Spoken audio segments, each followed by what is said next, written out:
ஐயோ கடுகு செத்தாலும் காரம் குறையவே இல்லங்க. உங்களுக்கு அண்ணனா இருந்தா விட மாட்டீங்களா? மத்த விஷயம் இருந்தா பேசுங்க. சரி சரிங்க. அண்ணன் தான் சொல்லிட்டார்ல, மத்த விஷயத்தை பேசுங்க. பேசிடலாம். ஏங்க தம்பிக்கு பைரவபுரம் தாங்க. அப்படியா? அப்ப ஏதாவது ஒரு வழியில நீங்க சொந்தக்காரா தான் இருப்பீங்க. தம்பி, உங்க குலதெய்வம் பேர் என்ன? கால பைரவர் தாங்க எங்க குலதெய்வம். ஆமாமா, என் குலதெய்வம் கால பைரவர் தானே.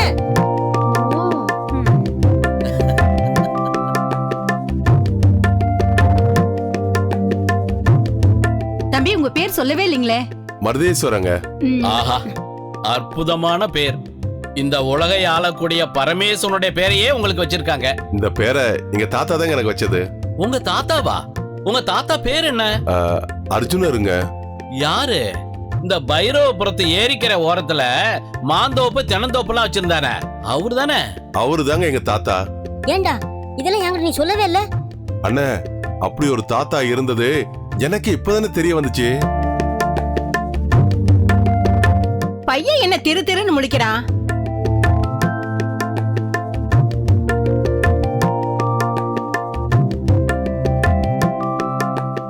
சாரி, அண்ணன் என்ன திரு திருன்னு முழிக்கிறாரு. இது உங்களுக்கு தேவையா? உருப்படியா பேச வேண்டிய நிறைய விஷயம் இருக்கும்போது என்ன பத்தி ஏன் தேவையில்லாம ஆர்குமெண்ட் பண்றீங்க? அத்தை, எந்த நேரத்துல என்ன பேசுறதுன்ற விவசாயே கிடையாதா? கொஞ்ச நேரத்துக்கு வாயை மூடிட்டு சும்மா இருங்க. என் மாப்பிள்ள சொன்னா எல்லாம் சரியாதான் இருக்கும். தம்பி, உங்களை பத்தி என் பொண்டாட்டி ஏற்கனவே என்கிட்ட சொல்லியிருக்கா. ஆமா, ஏதோ புதுமையா விவசாயம் பண்ண போறீங்களாமே, அத பத்தி கொஞ்சம் சொல்லுங்க. ஆமாங்க, இந்த உலகத்துல இருக்கிற மண்ணிலே நம்ம பைரவபுரம் மண்ணு தான் நல்ல மண்ணுங்க. அந்த மண்ணுல எந்த பயிரை வச்சாலும் மத்த ஊரை விட அந்த ஊர் மண்ணுல நல்ல மகசூல் வருங்க. அதனாலதான் என் சொந்த ஊர்லயே விவசாயம் பண்ணலான்னு நான் முடிவு பண்ணிட்டேங்க. நல்ல விஷயம் தம்பி. எதிர்காலத்துல கண்டிப்பா உணவு பஞ்சம் வர வாய்ப்பு இருக்குது. காரணம், உலக அளவுல மக்கள் தொகை கூடிக்கிட்டே போகுது. முன்னெல்லாம் எங்க பார்த்தாலும் கண்ணுக்கு குளிர்ச்சியா பச்சை பசேல்னு வயல்வெளி இருக்கும். இப்ப அது எல்லாத்தையும் கூறு போட்டு வீடு கட்டி விற்க ஆரம்பிச்சிட்டாங்க.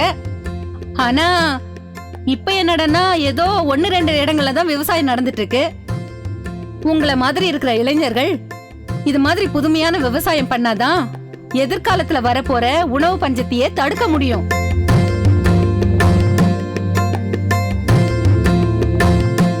உங்க முயற்சிக்கு என்னுடைய வாழ்த்துக்கள். தம்பி, என்கிட்ட விவசாய நிலம் நிறைய இருக்கு, வேணும்னா சொல்லுங்க. உங்க முயற்சிக்கு நான் சீப்பா இடத்த கொடுக்கறேன். ரொம்ப சந்தோஷங்க. என்ன சாப்பிடுறீங்க தம்பி? என்ன மரகதான், தம்பி கிட்ட போய் சாப்பிடுறீங்களான்னு கேக்குறேன். போய் சாப்பாடை ரெடி பண்ணு. சரிங்க. தப்பா நினைச்சுக்காதீங்க, நாங்க 2 பேரும் இப்பதான் சாப்பிட்டு வந்தோம். இது நம்ம வீடு, நாங்க எப்ப வேணாலும் வந்து சாப்பிடுவோம். பாத்தியா மரகதான், இதுதான் நம்ம பைரவபுரத்து மண்ணோட மகிமை. தம்பி நம்ம வீட்டுக்குள்ள வந்த உடனே இது நம்ம வீடுன்னு சொல்லி நம்ம குடும்பத்துல ஒருத்தர் ஆயிட்டாரு. ஏங்க என்ன விட்டீங்களே? ஐயோ, உங்களை போய் விட்டுற முடியுமா தம்பி? ஐயோ, மன்னிச்சிடுங்க அண்ணே. எப்ப வந்தீங்க? இப்பதாமா வந்தேன். நல்லா இருக்கீங்களா? நல்லா இருக்கமா. இங்க கொண்டா.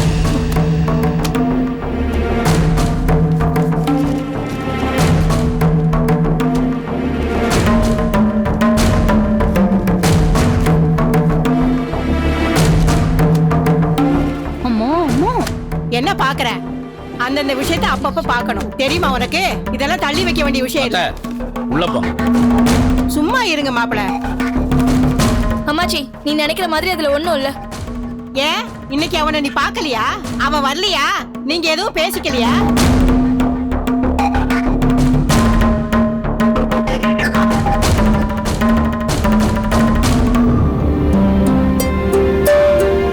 ஐயா, அப்ப நாங்க போயிட்டு வரோம். வரங்கம்மா. வாங்க தம்பி. வரங்கம்மா. வரங்க தம்பி, அப்பப்ப வீட்டு பக்கம் வந்து போங்க. கண்டிப்பா வரங்க. நாங்க போயிட்டு வரோங்க. வாங்க. ஐயோ அம்மாச்சி, நான் தான் சொல்றேன்ல அதுல ஒண்ணும் இல்லன்னு. நான் நம்ப மாட்டேன்டி. அத்தை, இப்போ நீங்க விஜய் கிட்ட பேசணும் சரிதான். வெளியில இருந்து ஒருத்தர் நம்ம வீட்டுக்கு வந்திருக்கும் போது நம்ம குடும்ப விஷயத்தை பத்தி பேசுனீங்கன்னா அவர் நம்ம குடும்பத்தை பத்தி என்ன நினைப்பாரு? ஏய் விஜய், நீ உள்ள போ. மரகதா, என்னங்க? எதுக்கும் விஜய் மேல ஒரு கண்ணை வச்சுக்க. சரிங்க. ஏமா மானத்தை வாங்குற? உன்னை திருத்தவே முடியாது.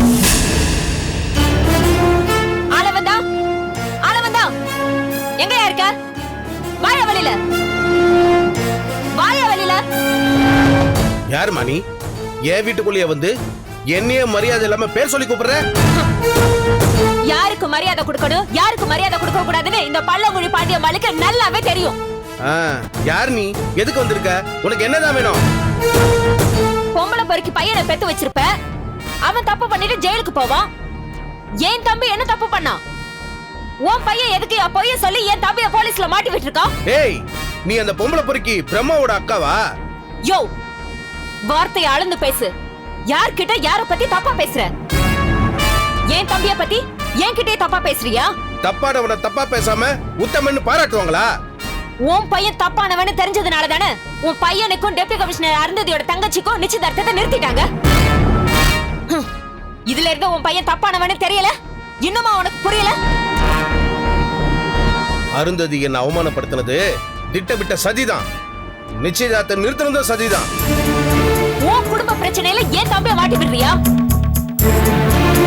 உங்க யாரையும் நான் சும்மா விட மாட்டேன்.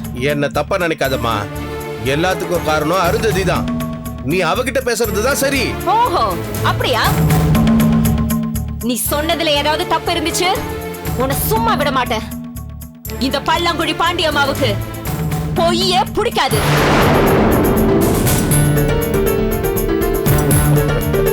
போடி போ.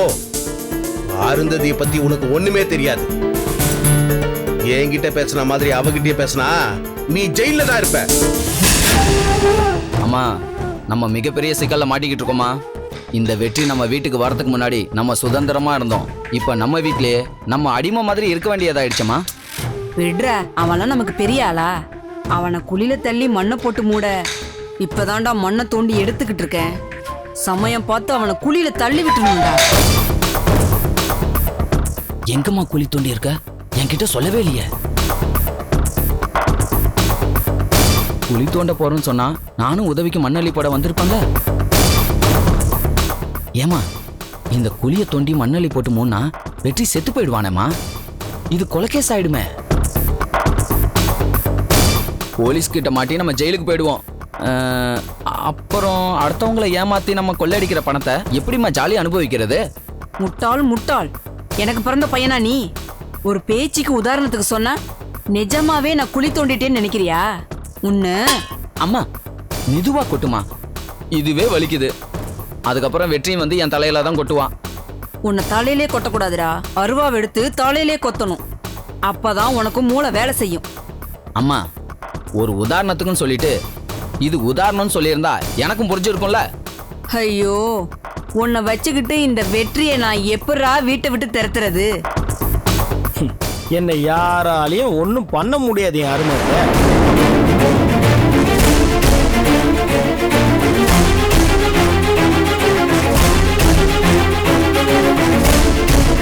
ஆனா நான் நினைச்சா உங்களை வீட்டை விட்டு துரத்த முடியும்.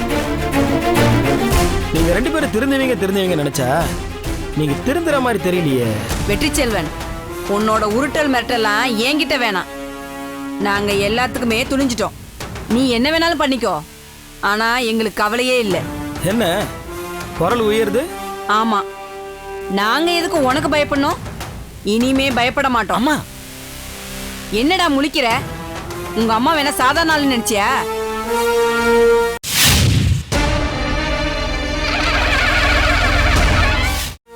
அம்மா என்ன சொல்றதுன்னு எனக்கு தெரியலமா. திடீர்னு உனக்கு என்ன ஆச்சுன்னே தெரியலையே. எதுக்கும் பாதுகாப்புக்கு தலைமையில கை வச்சுக்கோ. இனிமே நான் உன்னை கொட்ட போறது இல்ல. அப்படியா? ரொம்ப சந்தோஷம். ஆனா உங்க ரெண்டு பேர் கைய காலையும் உடைக்க போறேன். எங்க மேல முடிஞ்சா கை வச்சு பாரு. அப்புறம் உங்க எது என்ன ஆகுதுன்னு எனக்கு தெரியும். ஐயோ அம்மா, வாயை வச்சுட்டு சும்மா இருமா. டேய், நீ ஏன்டா பயப்படுற? இவன் சும்மா வெத்து வேட்டு. இங்க பார், ரொம்ப அளவுக்கு மீறி பேசுற. பேசினா என்னடா செய்வ? உன்னால எங்களை ஒண்ணும் பண்ண முடியாது. இங்க பாரு, கோவில் திருப்பணி நடக்கும். அந்த கான்ட்ராக்ட்காரங்க கிட்ட கமிஷன் வாங்கிட்டோம், இனிமேலும் வாங்குவோம். உன்னால எங்களை ஒன்னும் பண்ண முடியாது. அம்மா, உன் அறிவு மூளைக்கு முன்னாடி எவனும் ஆட முடியாதுமா. வெற்றி, எங்களையோட அடிமையா நடத்துற? இனிமே தாண்டா உனக்கு இருக்கு. சரி, ஓகே. இது வரைக்கும் நடந்த எல்லா பிரச்சனையும் மறந்துடுவோம். நான் சொல்றத மட்டும் நீங்க செஞ்சீங்கன்னா சொல்லையா உங்களுக்கு 10 லட்ச ரூபா பணம் தரேன். என்ன சொல்றீங்க?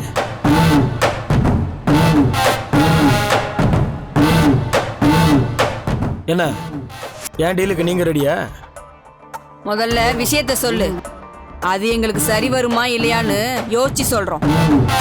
சரி, கலிய பெருமாள், காத்தவராயன், தர்மலிங்கம், ஆரியபாஷ்யம் இந்த 4 பேருடைய குடும்பத்துக்குள்ளேயும் போய் அவங்க குடும்பத்துல என்ன நடக்குதுன்றத வேவு பார்த்து எனக்கு தகவலை சொல்லணும். நீ சொல்றது சாதாரண வேலை இல்ல. ஒரு குடும்பத்துக்குள்ள புகுந்து அங்க என்ன நடக்குதுன்னு தெரிஞ்சுக்கிறது எவ்வளவு கஷ்டமான வேலை தெரியுமா? குறைஞ்சது ஒரு வீட்டுக்கு 10 லட்சமாவது வேணும். ஆமா, எங்க அம்மா சொல்ற மாதிரி ஒரு குடும்பத்துக்கு 10 லட்சம் ரூபானா 1 2 3 30 லட்சம் ரூபா. 40 லட்ச ரூபா வேணும். சரி, இந்த அமௌண்ட் எதுவும் குறைச்சிக்க மாட்டீங்களா? 1 ரூபா கூட எங்களால குறைக்க முடியாது. அதுவும் ஒரே அமௌண்டா கொடுக்கணும். அப்பதான் நீ சொல்ற வேலைய நாங்க செய்வோம். இல்லனா நீ போயிட்டே இரு. டேய் வாடா. சரி சரி, நீ கேட்குற அமௌண்ட்டை நான் தரேன். ஆனா இந்த 4 குடும்பம் மட்டும் இல்லாம 5வது ஒரு குடும்பத்தையும் நீங்க வேவு பார்த்தீங்கன்னா 40 + 10 50 லட்ச ரூபா தரேன். என்ன சொல்றீங்க?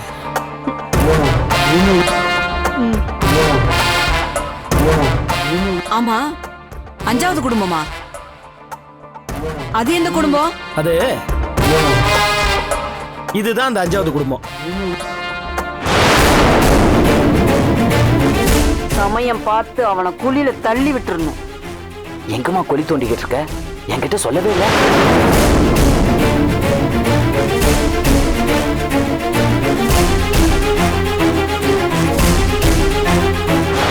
ஏமா, குழியில மண்ணள்ளி போட்டு மூணா வெற்றி செத்து போயிடுவானேம்மா. என்ன 5வது குடும்பம் யாருன்னு பாத்தீங்களா? சரி, இனிமேலாவது நான் சொல்றது செய்வீங்களா இல்ல? வேணாம் மாப்பிள்ள.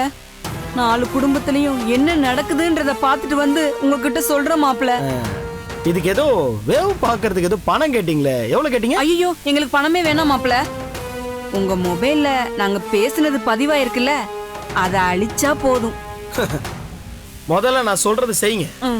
அதுக்கப்புறம் இதுல இருக்கிறத அழிக்கலாமா வேணாமாங்கிறத நான் முடிவு பண்ணிக்கிறேன். ஏண்டா டேய், உங்க அம்மா பேச்சை கேட்டு என்னையே டேய் வெற்றின்னு கூப்பிடுறியா? எவ்வளவு திமிர் இருக்கும் உனக்கு? மரியாதையா 2 பேரும் தோப்புக்காரனும் போடுங்க. ஐயோ மாப்பிள்ள, எனக்கு ஏற்கனவே முட்டி வலி இருக்கு. எனக்கு பதிலா என் புள்ள 10 தோப்புக்காரனும் போடுவான். உங்களுக்கு நல்ல ஃபில்டர் காப்பி நான் போட்டு கொண்டு வந்து தரேன். வரேன். வாடா இங்க வாடா. தோப்புக்காரனம் போடு. போடுற, முறைக்காத. திமுறாவா பேசுற? போடு. இல்லை, இனிமே திமுறா பேசுன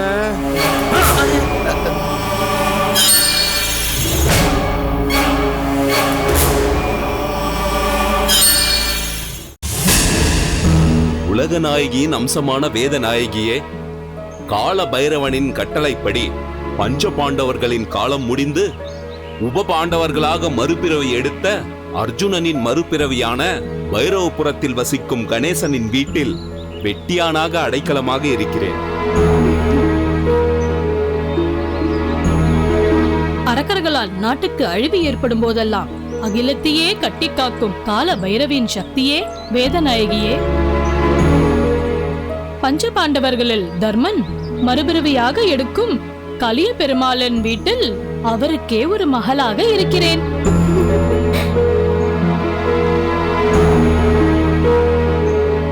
நேற்று இன்று நாளை என்ற கால நேரத்தை தன் கைக்குள் அடக்கிய உடுக்கை காளியின் நிழலே வேத நாயகியே, பஞ்ச பாண்டவர்களின் தத்துவமாக அவதாரம் எடுத்த காத்தவராயனோடு நட்பாகிவிட்டேன்.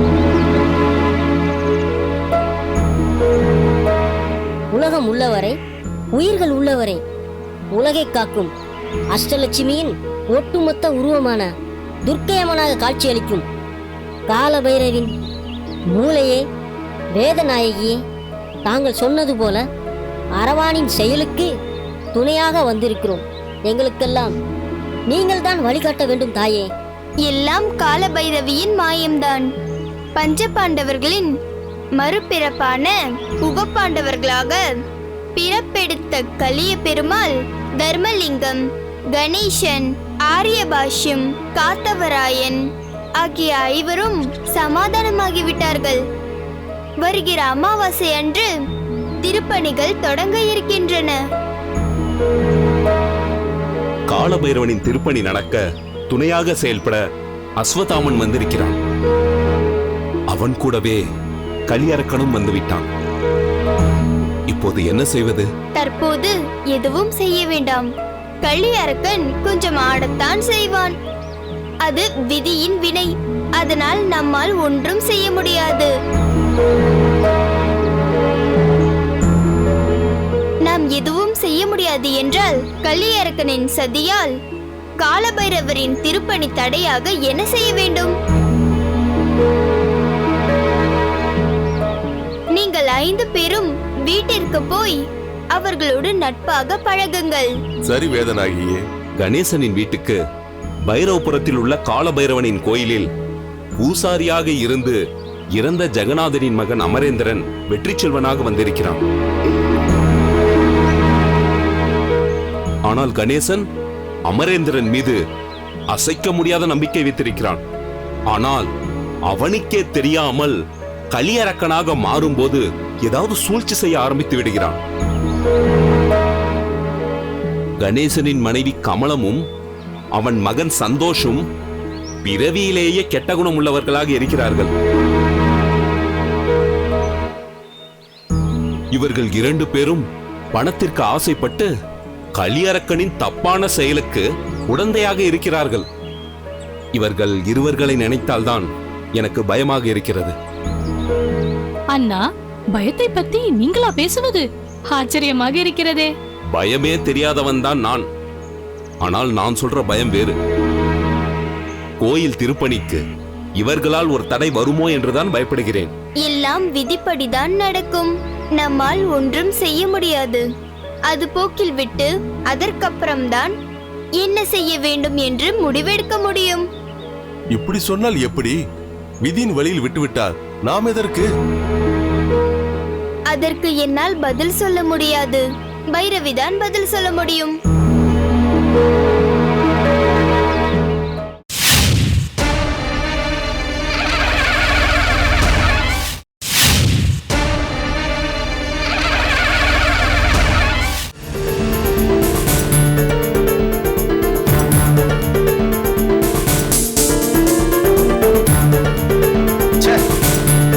நான் விவேகானந்த வீட்டுக்கு போனப்போ அங்க விவேகானந்த மட்டும் இல்லைன்னா எப்படியாவது பாசமா பேசி அகல்யாவை நம்ப வச்சு நம்ம வீட்டுக்கு கூட்டு வந்திருப்பேன். சிவன் கோயில இருக்கிற நந்தி மாதிரி விவேகானந்த குறுக்க நின்னு என் காரியத்தையே கெடுத்துறையா. சார், நம்ம விவேகானந்த எப்ப வீட்டுல இல்லைன்னு தெரிஞ்சுக்கிட்டு அந்த நேரம் பார்த்து போகணும் சார். அது மட்டும் இல்லாம அவங்க அக்காவுக்கும் அவங்க அக்கா புருஷனுக்கும் ஒரு 10,000 ரூபாய் தூக்கி போட்டா போதும். அகல்யாவை உங்க கூடவே அனுப்பிச்சு வச்சிருவாங்க. இல்லையா? இனிமே நாம விவேகானந்த வீட்டுக்கு போக முடியாதுயா. அப்படியே போனாலும் அகல்யாவை பார்க்க முடியாது. விவேகானந்த உஷாரா பாதுகாப்பு போட்டிருக்காயா. சார், பேசாம நம்ம ஆளை வச்சு அகல்யாவை கடத்திட்டா என்ன சார்? அதுவும் தப்பாயிடுமையா. சார், நம்மளா கடத்த போறோம். நம்ம பேரு வெளியில தெரியாத அளவுக்கு பண்ணிடலாம் சார். அப்படி இல்லையா, அகல்யாவே விரும்பி நம்ம வீட்டுக்கு வரணும். அப்பதான் நாம சொல்றபடி எல்லாம் அகல்யா கேப்பா. அப்பதான் நாம நினைச்ச மாதிரி அருந்ததியை பழி வாங்க முடியும். சார், நீங்க சொல்றது என்னவோ கரெக்ட் தான். அகல்யா எப்போ உங்க கஸ்டடிக்கு வராளோ அப்பதான் நீங்க நினைச்சதை சாதிக்க முடியும். வணக்கம் சார். வணக்கம்மா. ஏதோ முக்கியமான டிஸ்கஷன்ல இருக்கிறது போல தெரியுது. அதெல்லாம் ஒண்ணு இல்லையா, எல்லாம் என் பையனை பத்தி தான். உட்காரு. என்ன சார் சொல்றீங்க? உங்க செல்வாக்கால ஒரு தூக்கு தண்டனை கைதியே விடுதலை பண்ணலாம். உங்களுக்கு தெரியாத விஐபியா? அப்படி இருக்கும்போது உங்க பையன் பிரேமோட கேஸ் சாதாரண பொம்பளை கேஸ். இந்த கேஸ்ல உங்க மகன் ஜெயில இருக்கான்னு சொன்னா யாருமே நம்ப மாட்டாங்களே சார். உண்மைதாயா. அந்த அருந்ததி சமயம் பார்த்து என் பையன் மேல கேஸ போட்டு ஜெயில தள்ளிட்டாயா. என் பையனை ஜாமீன்ல கூட எடுக்க முடியாம பண்ணிட்டா. சரி, அதை விடு. என்ன விஷயமா என்ன பார்க்க வந்த? தேவிகா ஸ்ரீ தெரியும்ல சார்? தெரியும் ஐயா. நடிகை கீதாஞ்சலி மகாலட்சுமியோட அக்கா தானே? அவங்களே தான் சார். அவங்க அம்மா பொண்ணு சென்டிமெண்ட்டை வச்சு சொந்தமா ஒரு படம் எடுக்கலான்னு இருக்காங்க. அதுக்கு கொஞ்சம் ஃபைனான்ஸ் தேவைப்படுது. அது விஷயமா தான் உங்களை நான் பார்த்துட்டு போலான்னு வந்தேன். இதை பாரியா, என் பையன் ஜெயில இருந்து வெளியே வர வரைக்கும் நான் எந்த பிசினஸையும் கவனிக்கிறதா இல்ல. சார் உங்களை நம்பி தான் நான் தேவிகா ஸ்ட்ரீட்டை வாக்கு கொடுத்துருக்கேன் சார். அது மட்டும் இல்லாம அற்புதமான கதை சார். இந்த படம் கண்டிப்பா 100 நாள் ஓடும் சார். லேடி சென்டிமெண்ட் வேற, சூப்பரா அழகான ஒரு சின்ன பொண்ணை ஹீரோயினியை அறிமுகப்படுத்துறாங்க சார். நீ என்ன சொன்னாலும் அது என் மூளையில ஏறாது. என்னோட மனசெல்லாம் ஜெயில இருக்கிற என் பையன் மேலதான் இருக்கு. சரி சார், உங்களை வற்புறுத்த விரும்பல. நான் வேற ஃபைனான்சியரை பாத்துக்கிறேன். இருந்தாலும் நீங்க ரொம்ப ராசியானவர். இந்த பொண்ணோட போட்டோ மட்டும் நீங்க பார்த்துட்டு கொடுங்க. ரொம்ப இந்த பொண்ணு நல்ல நடிகையா வரதுக்கு வாய்ப்பு இருக்கு சார். அப்படியா சொல்ற? அந்த போட்டோவை கொடு. அவ முகத்தை பார்த்தாதான் அவ பெரிய நடிகையா வருவாளா இல்லையாங்கிறது தெரியும்.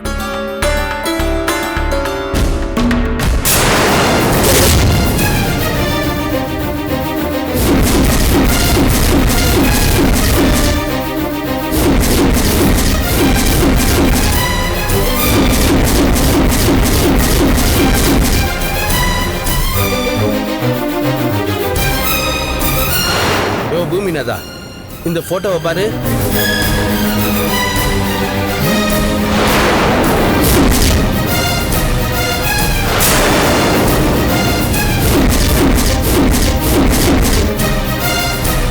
சார் என்ன சார் இது? அதான் எனக்கும் புரியல. விவேகானந்த வீட்டுல இருக்க வேண்டிய அகல்யா தேவிகா ஸ்ரீ வீட்டுல எப்படி இருக்கா? யோ, போட்டோல இருக்க பொண்ணு நீ நேர்ல பாத்திருக்கியா? இந்த பொண்ணு தேவிகா ஸ்ரீ வீட்டில் தான் சார் தங்கியிருக்கு. நான் நேர்ல பார்த்து பேசிட்டு தான் வரேன். அது சரியா? இந்த பொண்ணோட போட்டோவை வேற யார்கிட்டயாவது காட்டினியா? என்ன சார் இப்படி கேட்டுட்டீங்க? சினிமா சம்பந்தப்பட்ட எந்த விஷயம் வந்தாலும் முதல்ல உங்ககிட்ட கொண்டு வந்து காட்டுறதான வழக்கம். இந்த போட்டோவை முதல்ல நீங்க தான் சார் பாக்குறீங்க. ஆமா, இந்த பொண்ணோட பேரு என்னன்னு சொன்னாங்க? உண்மையான பேரு அகல்யா சார். சினிமாவுக்காக பேரை மாத்திரதா சொல்லியிருக்காங்க சார். ஆமா, தேவிகா ஸ்ரீ எடுக்க போற படத்துக்கு நீ ஃபைனான்ஸ் வாங்கி கொடுத்தா எவ்வளவு கமிஷன் தரேன்னு சொன்னாங்க? என்ன சார், மிஞ்சி போனா 1 லட்சம் ரூபாய் கொடுப்பாங்களா? இந்த பொண்ணை மட்டும் நீ என் வீட்டுக்கு கூட்டு வந்துட்டா உனக்கு 5 லட்சம் ரூபாய் நான் பணம் தரேன். Okay sir. அதுக்கு மேல நீ எவ்வளவு பணம் கேட்டாலும் நான் கொடுக்க தயாரா இருக்கேன். சரிங்க சார். என்னைய யோசிக்கிற? சார் அது ஒண்ணும் இல்ல சார், அந்த பொண்ணுகிட்ட என்ன சொல்லி கூட்டிட்டு வரணும் தான் யோசிக்கிறேன். உங்களுக்கு எல்லா விஷயமும் தெரிஞ்சிருக்கு. நீங்க எதையும் சொல்ல வேணாம். நல்லார். சாமி ஆசீர்வாதம் பண்ணுங்க. ஒரு விஷயம் சார், அந்த பொண்ணை இங்க கூட்டிட்டு வரணும்னா நம்ம யாராலையும் முடியாது. அந்த வீட்டுல அதிசய அபூர்வ சாமியார்னு ஒருத்தன் இருக்கான். அவன் நினைச்சா மட்டும்தான் அந்த பொண்ணை இங்க கூட்டிட்டு வர முடியும். அதிகாரியா அதிசய அபூர்வ சாமியாரு? சார் அந்த சாமியார் சாதாரண சாமியார் இல்ல சார். இந்த உலகத்தையே கரைச்சு குடிச்சவன். அவன் நினைச்சா தேவிகா ஸ்ரீயா இருக்கட்டும், அவ பொண்ணா இருக்கட்டும், நில்லுன்னா நிக்கணும், உட்காருனா உட்காரணும். அவன் வாக்க தெய்வ வாக்கான்னு நினைக்கிறாங்க சார். அப்படியா? யோ, அந்த சாமியாரை ஒரு முறை பார்க்கணையா? சரிங்க சார், பார்க்கலாம். யோ, எப்பேற்பட்டவனுக்கும் ஒரு வீக்னஸ் இருக்கும். அவனை நேர்ல ஒரு முறை பார்த்துட்டா அவன் வீக்னஸ் என்னன்னு எனக்கு புரிஞ்சிடும். அவனுக்கு என்ன விலை கொடுத்தாவது வாங்கிடலையா?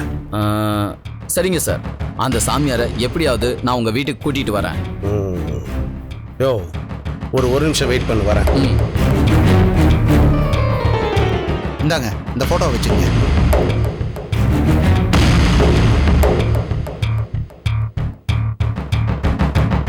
இந்த வாங்கிக்க. சரிங்க சார், அப்ப நான் கிளம்புறேன். கண்டிப்பா அந்த பொண்ணை உங்க வீட்டுக்கு கூட்டிட்டு வரேன்.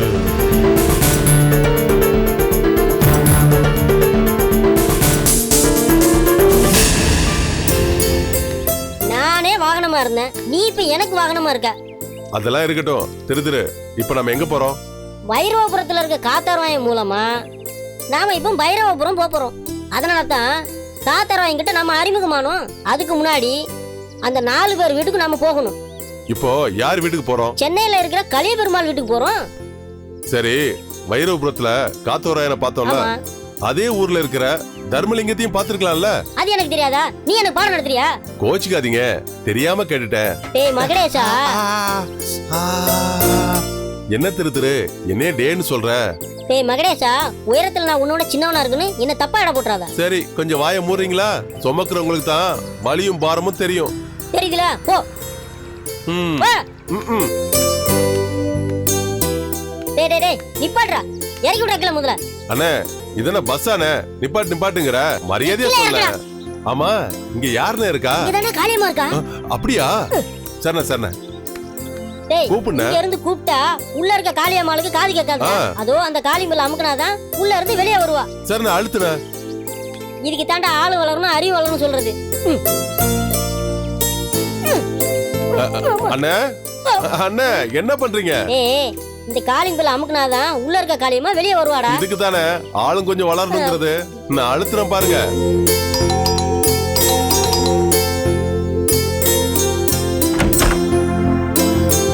வாங்க திரு திரு உள்ள வாங்க.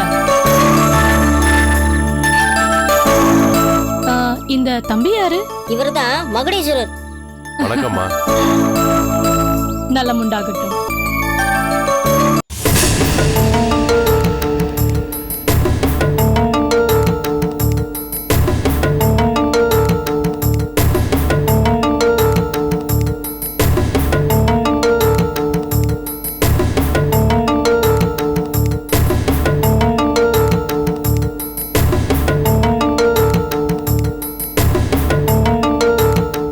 காளியம்மா, யார் இவங்க? இவங்க 2 பேரும் என் சொந்தக்கார பசங்க. உங்களை பார்க்க வந்திருக்காங்க. ஐயோ, என்ன ஏன் கால விடாதீங்க? உன் சொந்தக்கார பசங்க எதுக்காக ஏன் கால விழணும்? இந்த மகுடேஸ்வரன் எதுக்கு உங்க கால்ல விழுந்தான்னு நான் புரிஞ்சுக்கிட்டேம்மா. ஆனா உங்களுக்கு தான் புரியல. இப்போ எனக்கு எதுவும் புரியல. அருந்ததிமா, உங்களுக்கு இந்த மறுபிறவில எல்லாம் நம்பிக்கை இருக்கா? நம்பிக்கை இருக்கா இல்லையான்னு என்னால கன்ஃபார்மா சொல்ல முடியாது. ஆனா எதையுமே நானும் நேரடியா புரிஞ்சுக்கிட்டாதான் எல்லாத்தையுமே நம்புவேன். உங்க குணாதிசயமே அப்படித்தாம்மா. உங்களை அவ்வளவு சீக்கிரம் யாராலையும் ஏமாத்திட முடியாது. உங்களுக்குள்ள ஒரு சக்தி இருக்கு. அது உங்களுக்கே தெரியும் போது அப்ப யாருன்னு நீங்களே உங்களை புரிஞ்சுப்பீங்க. சிலருக்கு பூர்வ ஜென்மம் ஞாபகத்துக்கு வரும். அது மாதிரிதான் இந்த மகுடேஸ்வரனுக்கு இப்ப வந்திருக்கு. அதனால்தான் இப்ப உங்க காலில் விழுந்திருக்கான். பூர்வ ஜென்மம், மறு ஜென்மம், இந்த மாதிரி விஷயத்துல எல்லாம் எனக்கு நம்பிக்கை இல்லைன்னாலும் உங்களையும் உங்க பேச்சு நான் நம்புறேன். ஏன்னா நீங்க என்ன பார்த்த அன்னைக்கு என் கேரக்டர் பத்தி கரெக்டா சொன்னீங்க.